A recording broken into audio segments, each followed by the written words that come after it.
سلام کے لیے حاضر غلام ہو جائے. سمع اللہ لمن حمدہ. اللہ اکبر. تو ابتدا اور انتہا الحمدللہ کلام الہی پر ہے. تو ہم لوگوں کو اس بات کا ہر وقت احساس رہنا چاہیے کہ دنیا میں کوئی بھی شے، دنیا کا کوئی بھی معاملہ، دنیا کی کوئی بھی چیز، کوئی بھی مسئلہ ہو، اس میں قرآن کا حل موجود ہے. اللہ تعالیٰ نے اس کی تکمیل کے لیے ہمارے لیے بھرپور انتظام فرمایا ہے. اللہ تعالیٰ کا دسترخوان سجا ہوا ہے، تمام نعمتیں بر وقت دستیاب ہیں. قرآن نے آج سے 1400 سال پہلے بتا دیا تھا کہ میڈیا میں آنا چاہیے، جرنلزم میں آنا چاہیے، اور کیسے جرنلزم کرنا ہے، کیسے صحافت کرنی ہے، اس کو بھی قرآن نے بتایا ہے. رمضان گزر جائے گا، مسجدیں خالی، وہی 2-4 صف جو ہوتے ہیں. چھوٹا سا ان کے لیے ہدیہ ہے. ائمہ حضرات کو یا جو لوگ قرآن کی خدمت کرتے ہیں ان کو ہمیں ہدیہ بھی دیتے رہنا چاہیے. This program is presented by Hamdard Ruabza, the Drink of India. الذين أنعمت عليهم غير المغضوب عليهم ولا الضالين. والضحى والليل إذا سجى ما ودعك ربك وما قلى وللآخرة خير لك من الأولى ولسوف يعطيك ربك فترضى. ألم يجدك يتيما فآوى ووجدك ضالا فهدى ووجدك عائلا فأغنى فأما اليتيم فلا تقهر وأما السائل فلا تنهر وأما بنعمة ربك فحدث. الله أكبر. سمع الله لمن حمده. الله أكبر.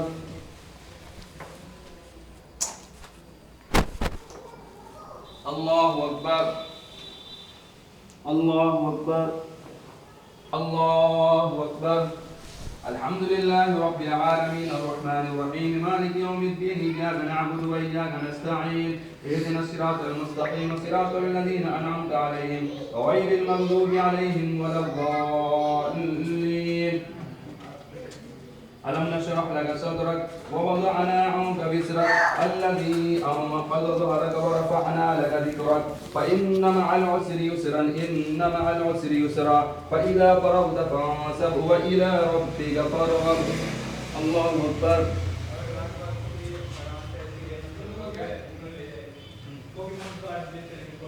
سمع الله لمن حمده. الله أكبر.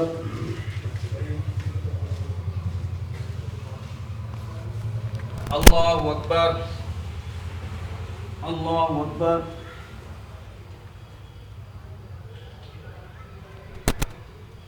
الله أكبر.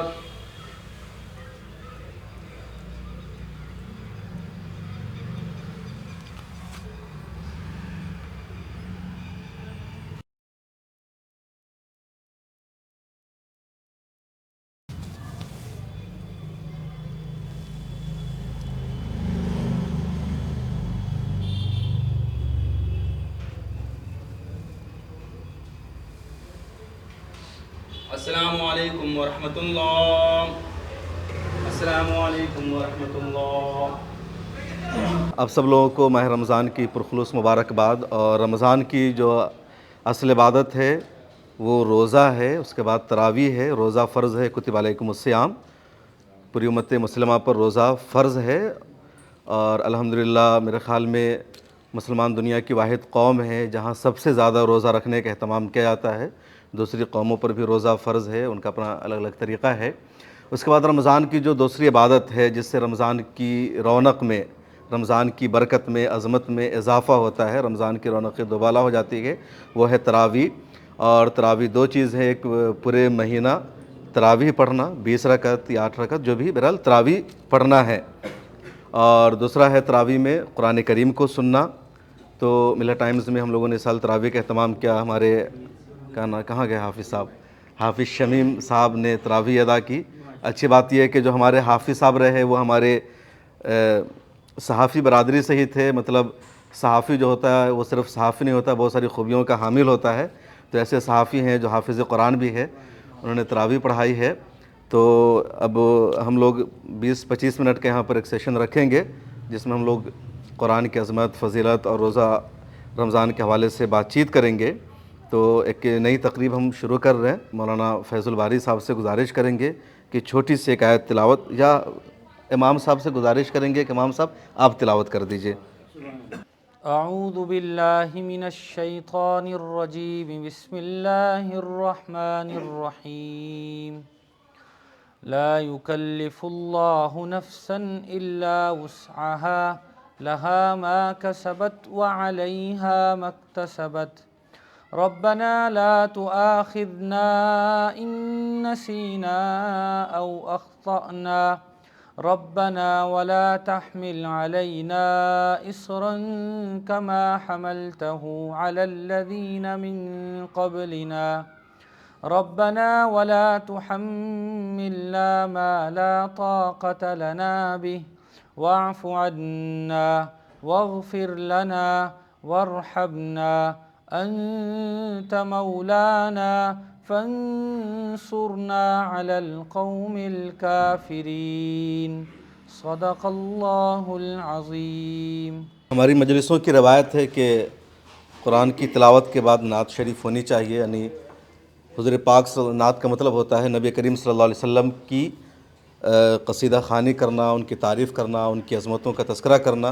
اور ہمارے ابھرتے ہوئے صحافی ملت ٹائمز کے اینکر مظہر عالم صاحب کافی خوبصورت آواز کے مالک ہیں، تو ہم مظہر خان صاحب سے گزارش کریں گے کہ ایک اچھی سی نعت پڑھیے۔ حضور ایسا کوئی انتظام ہو جائے، حضور ایسا کوئی انتظام ہو جائے، سلام کے لیے حاضر غلام ہو جائے، سلام کے لیے حاضر غلام ہو جائے، نظر سے دیکھ لوں 100 بار میں گنبد خضراں، بلا سے پھر میری دنیا میں شام ہو جائے، بلا سے پھر میری دنیا میں شام ہو جائے، نصیب والوں میں میرا بھی نام ہو جائے، جو زندگی کی مدینے میں شام ہو جائے۔ بسم اللہ الرحمن الرحیم، الحمدللہ وکفا وسلام علی عبادہ الذین اصطفیٰ، ما بعد۔ محترم سامعین و ناظرین، ماشاءاللہ آپ حضرات صحافی کی جماعت ہیں، اور صحافی حضرات بولنے میں بہت صاف شستہ اور سلیس بولتے ہیں، اور معلومات کا بھی ان کے پاس کافی لمبا چوڑا ذخیرہ ہوتا ہے، اور وہ حالات حاضرہ سے بھرپور واقفیت رکھتے ہیں۔ تو جہاں ہم مسلمان ہونے کے ناطے دنیاوی حالات سے بالکل باخبر ہیں، وہیں ماشاءاللہ دینی جانکاری بھی ہمارے پاس بخوبی ہے۔ اور قرآن کریم کا رمضان المبارک مہینہ ہے، رمضان میں جتنا قرآن کریم پڑھا جاتا ہے ساری دنیا میں، اتنا شاید سارے سال بھی نہیں پڑھا جاتا ہوگا، اور یہ اسی قرآنی برکت کا مہینہ ہے۔ اثر ہے کہ آج ہم یہاں قرآن کی نسبت سے جمع ہیں۔ قرآن کریم اللہ تبارک و تعالیٰ کی وہ واحد کتاب ہے جو ساری دنیا کے لیے، دنیا انسانیت کے لیے رہنمائی کا ذریعہ ہے، اور اللہ تعالیٰ نے قرآن کریم کو نہ صرف روحانیت کے لیے بلکہ جسمانیت کے لیے بھی شفا قرار دیا ہے۔ اللہ تعالیٰ فرماتے ہیں یا ایھا الناس قد جاءتکم موعظۃ من ربکم وشفاء لما فی الصدور، کہ اس میں تمہارے لیے نصیحت کا سامان بھی ہے، اور تمہارے لیے اس قرآن کریم میں جسمانی شفا کا بھی ذریعہ ہے۔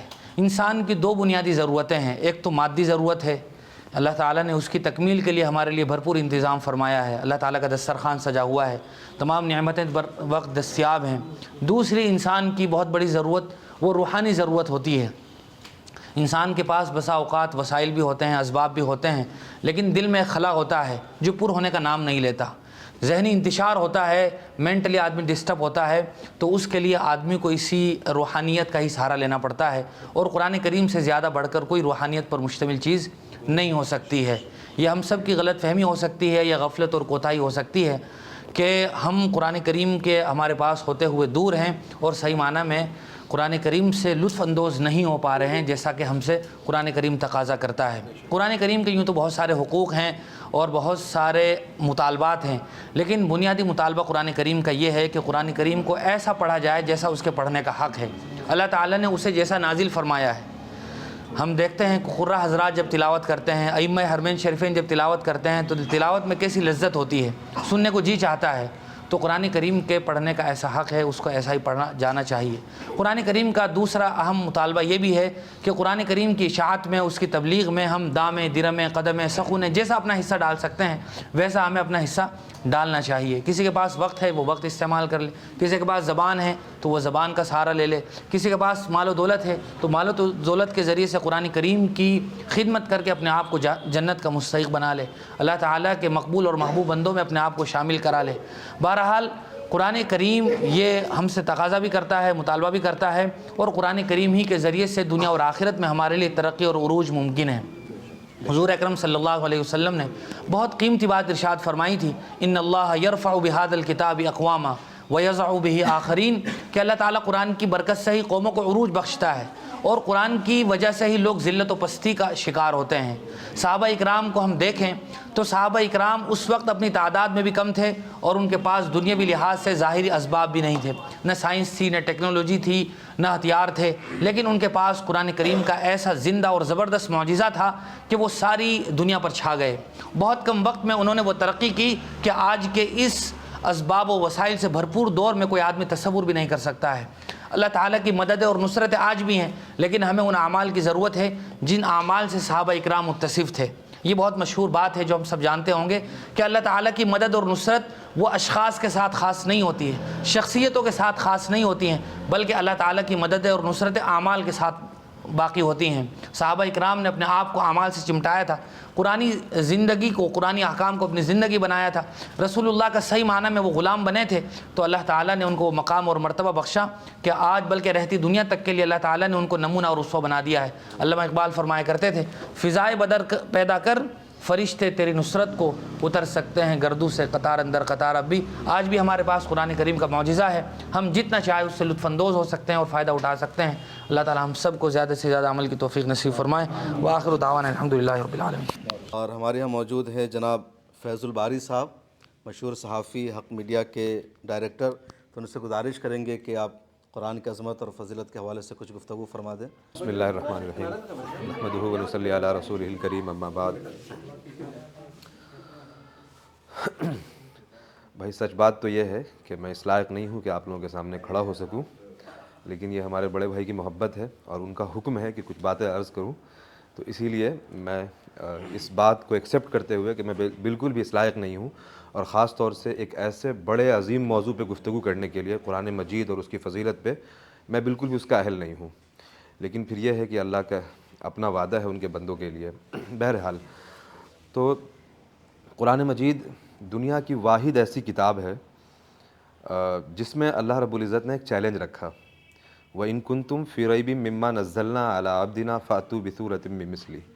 قرآن میں باضابطہ سے ایک سلسلہ ہے، کئی آیتیں نازل ہوئیں اور یہ فائنل آیت ہے کہ جب کفار مکہ سے اللہ کے رسول کا ڈسکشن ہوتا تھا، آرگیومنٹ ہوتا تھا، تو کہتے تھے کہ جی یہ کسی شاعر کا کلام ہے، کسی مجنون کا کلام ہے۔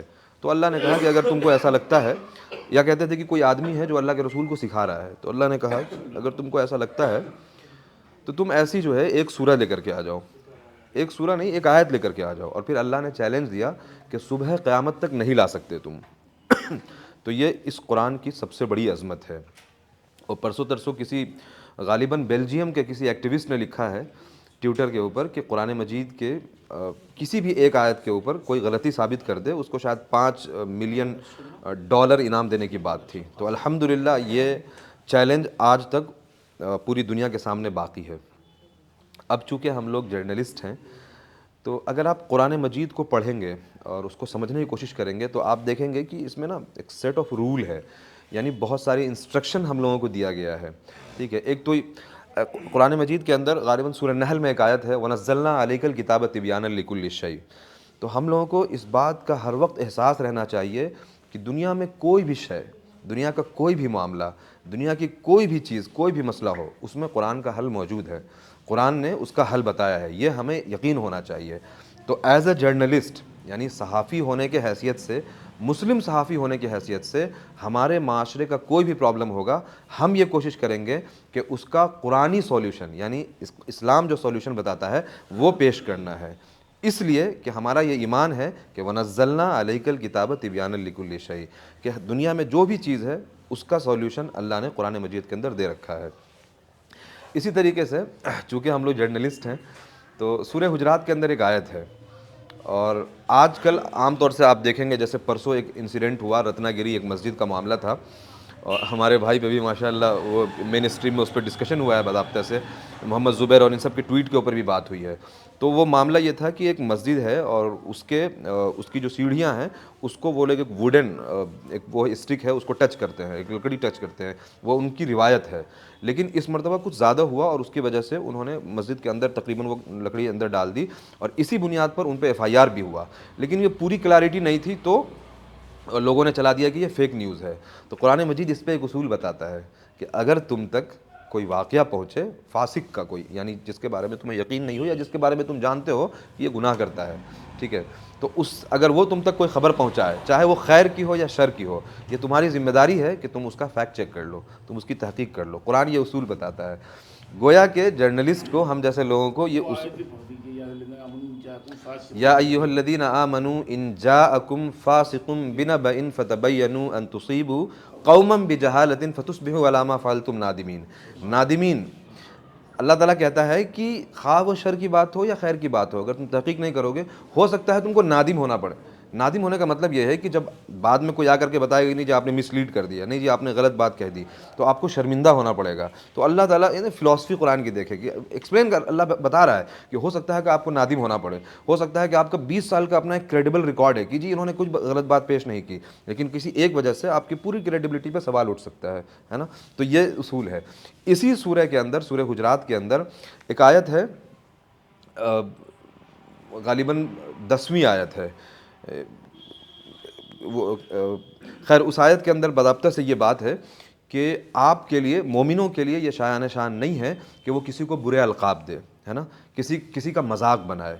تو عام طور سے جب ہم دیکھتے ہیں کہ رائٹ ونگ، جیسے پرسوں ترسوں ہولی کا معاملہ ہوا تو انہوں نے جو ہے ایک مسلم خاتون کا لباس، یعنی کوئی حجاب میں کوئی عورت ہے اور دوسرا مرد جو ہے وہ ان کا جو اپنا ایک اٹائر ہوتا ہے، ان کا جو اپنا لباس ہوتا ہے، وہ ایک حجابی لڑکی کو ہولی کا رنگ لگا رہا ہے، ٹھیک ہے، تو یہ وہ بدتمیزی کر رہے ہیں آپ کے ساتھ، لیکن اس کا جواب یہ نہیں ہے کہ آپ بھی ان کی عورتوں کے ساتھ بدتمیزی کریں، ہے نا۔ تو یہ سیٹ آف رول اسلام بتاتا ہے۔ ہماری جو morality ہے، ہمارا جو اخلاق ہے، وہ ان کے معاملات سے ڈریون نہیں ہے، یعنی یہ ایسا کر رہے ہیں تو ہم ایسا کریں گے، وہ ہمیں ابیوز کرتے ہیں، گالی دیتے ہیں تو ہم ان کو گالی دیں گے، یا وہ ہم پہ ظلم کرتے ہیں تو ہم ان پہ ظلم کریں گے، ایسا ہمارے یہاں اصول نہیں ہے۔ وہ جو کرتے ہیں کریں، ہمارے لیے اصول قرآن اور حدیث ہے نا۔ ایک آخری بات وہ یہ ہے کہ قرآن رمضان کے اندر تراویح پڑھنے کا ہمارے یہاں معاملہ ہے، یعنی اہل سنت والجماعت کے ہاں تو یہ ہے کہ جی 20 رکعت تراویح ہے تمام مسالک کے اندر۔ تو تراویح کا مقصد کیا ہے؟ تراویح کا مقصد یہ ہے کہ آپ پورا قرآن سن لیں، ہے نا۔ پورا قرآن کیوں سن لیں؟ صرف اس لیے کہ سننا ہے؟ نہیں، یہی فرق ہے جس فرق کی وجہ سے، اسی فرق کی وجہ سے اللہ کے رسول صلی اللہ علیہ وسلم کی جو پہلی جنریشن تھی، جو صحابہ کے ایک جنریشن انہوں نے تیار کیا، آپ دیکھیں وہ پورے دنیا میں بہترین اور کامیاب ہوئے۔ صحابہ کا جو جنریشن ہے، جس کے بارے میں کہا جاتا ہے خیر القرون کا جو دور ہے، یہ جو پوری جو جنریشن ہے یہ one of the best generation تھی، اور یہ کامیاب ہوئی۔ کیوں؟ کیونکہ کامیاب اس وجہ سے ہوئی کہ وہ صرف قرآن سنتے نہیں تھے بلکہ قرآن کو اپنے اوپر امپلیمنٹ کرتے تھے۔ تو صرف قرآن سننا کافی نہیں ہے، بلکہ قرآن کو سننا، اس کو سمجھنا اور اس کو اپنے اوپر امپلیمنٹ کرنا۔ اللہ ہم لوگ کو کہنے سننے سے زیادہ عمل کرنے کی توفیق دے۔ بہت شکریہ، بہت عمدہ بیان، اور ہم سب کو اپنی زندگی میں اس کو نافذ کرنے کی ضرورت ہے، اور ہم سب کے لیے خوشی کی بات ہے کہ یہاں مفتی افروز عالم قاسمی صاحب موجود ہیں، بہت مشہور عالم دین ہیں اور قاضی شہر بھی ہیں، اور مطلب زیادہ تر یہاں میریڈ ہیں، تو آپ سب کو ان کی ضرورت پڑے گی نکاح پڑھوانے کے لیے بھی، تو حضرت سے رابطہ رکھیے گا، مطلب دلی کا تمام نکاح حضرت ہی پڑھاتے ہیں۔ تو میں مفتی صاحب سے گزارش کروں گا کہ تشریف لائیں اور کچھ ناصحانہ باتیں فرما دیں۔ میں پہلے تو مبارکباد دیتا ہوں حضرت مولانا ڈاکٹر شمس تبریز قاسمی صاحب کو اور آپ کے تمام جتنے بھی احباب ہیں اور صحافی برادری ہے اور یہاں قرآن پاک کے سامعین میں سے ہیں، تو یہ اللہ کا شکر ہے کہ ہم پر یہ اللہ کا بہت بڑا انعام اور اس کی ہم پر ایک عطیہ ہے، اس کی عطایا میں سے ایک عطیہ ہے کہ وہ ہمیں موقع دیتا ہے جمع ہونے کا اور قرآن پاک کی سماعت کا۔ ابھی ہمارے امام صاحب نے مفتی احمد ارشد قاسمی صاحب نے ایک آیت پڑھی، ایک دو آیتیں، ویسے تو قرآن یہ سمجھ میں نہیں آتا قرآن کے کس حصے سے شروع کیا جائے قرآن کی عظمت کو۔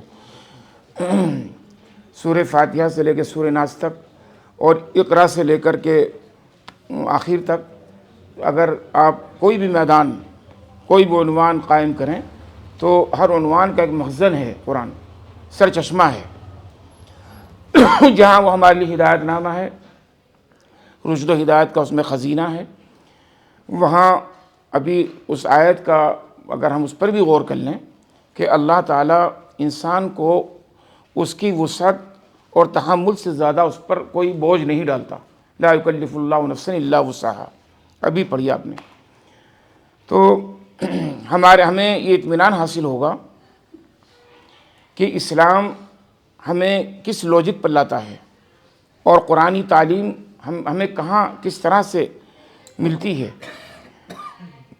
ہم لوگ گھبرا جاتے ہیں، حالات آتے ہیں، کوئی مسئلہ آتا ہے، ہم خوف زدہ ہو جاتے ہیں، لیکن ایسا نہیں ہے۔ اگر ان احکامات کے ہم متحمل نہ ہوتے تو اللہ تبارک و تعالی ہم کو وہ عطا نہ کرتا۔ اسی لیے قرآن کی ایک خاص صفت یہ ہے، لو انزلنا ھذا القرآن علی جبل لرأیتہ خاشعا متصدعا، کہ ہم قرآن کو نازل کرتے، جب پہاڑ پر نازل کرتے تو وہ ریزہ ریزہ ہو جاتا تحمل نہ کرتے ہوئے۔ بہرحال قرآن کریم اور صحافت، دیکھیے یہ کوئی تحدید نہیں ہے، ان من البیان لسحرا، بعضوں کے بیان میں جادو ہوتا ہے یا نہیں یہ بات؟ اور قرآن کہتا علمہ البیان، ہم نے بیان سکھایا انسان کو۔ دونوں میں مماثلت دیکھیے کتنی خاص مطابقت ہے۔